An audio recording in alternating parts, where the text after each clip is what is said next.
কালী পুজোতে সব থেকে ফেভারিট জিনিস হলো রাস্তায় এই রং বেরঙের লাইট গুলো। আমার যে এত ভালো লাগে। পুজোর মধ্যে ছুটি তো একদমই নেই, যেটুকু একটু বাড়ি আসা যায় তার মধ্যে একটু মজা না করলে সমস্যা। তাই বন্ধু বান্ধব নিয়ে বেরিয়ে পড়লাম লাইট দেখতে। ও না, সরি সরি, পুজো দেখতে। সারা জীবন ধরে শুনে গেছে হেলেঞ্চায় নাকি কালী পুজো খুব ভালো হয়, কিন্তু কোনোদিনও যাওয়া হয়ে ওঠেনি। তাই দেখলাম এবার সুযোগ আছে, সময় আছে, তাই চলে গেলাম হেলেঞ্চায় ঠাকুর দেখতে। হেলেঞ্চায় গিয়ে আমি একটা জিনিস লক্ষ্য করলাম, এইখানে বেশ পুজোটা ভালো হয়, কিন্তু এইখানে পুজোর সম্বন্ধে লোকজন কম জানে।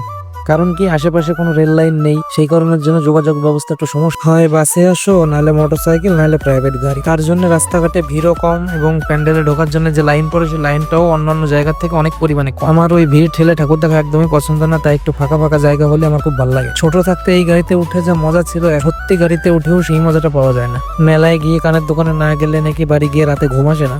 অনুষ্ঠানের সময় পেটের মধ্যে এত জায়গা চলে আসে কি করে বুঝি না। এত পরিমাণে খিদে পায়, আর না খেতে পারলে মাথা খারাপ হয়ে যায়। তাই হালকা করে একটু খাবার দাবার খেয়ে আবার বেরিয়ে পড়লাম। এই প্যান্ডেলটা দূর থেকে প্রথমে ভাবলাম ঢুকবো না, পরে দেখি ঢুকে দেখি একটু কেমন হয়েছে। ঢুকে দেখি এত সুন্দর থিমটা করেছে, পুরো গ্রাম বাংলার হাড়ি যেমন হয়, হাড়ি কড়াই উনান সাইকেল যেরকম আমাদের বাড়িতে যেরকম হয় সেরকম ধরনের থিমটা। আমার তো ভীষণ ভালো লেগেছিল প্যান্ডেলটা। ঠাকুর দেখতে গিয়ে আমি একটা জিনিস বুঝি না, যারা এখানে গার্ড দেয় তারা যেখানে ভিড় থাকে সেখানে তারা বাঁশি বাজায়, ঠিক আছে মানা যায়, কিন্তু যেসব প্যান্ডেলে ভিড় নেই সেখানেও পিছনের থেকে প প প করে বাঁশি বাজানোর কি মানে, আমি তাই তো বুঝি। একদম অ্যাস্থেটিক লাইটের সুন্দর একটা পরিবেশের একটা প্যান্ডেল, মায়ের রূপও একদম আলাদা, খুব ভালো লাগলো এটা। বাইকে করে চার চাকায় করে ঠাকুর দেখার একটা আলাদা মজা আছে, কিন্তু ভাই সত্যি কথা আমার পার্সোনাল চয়েসে আমি যতক্ষণ না হেঁটে ঠাকুর দেখবো, হেঁটে সব প্যান্ডেলে ঘুরে ঘুরে না বেড়াবো, ততক্ষণ আমার ঠাকুর দেখা মনে হয় যে সার্থক হলো। তারপর আর কি, ঠাকুর দেখা মোটামুটি আমাদের কমপ্লিট।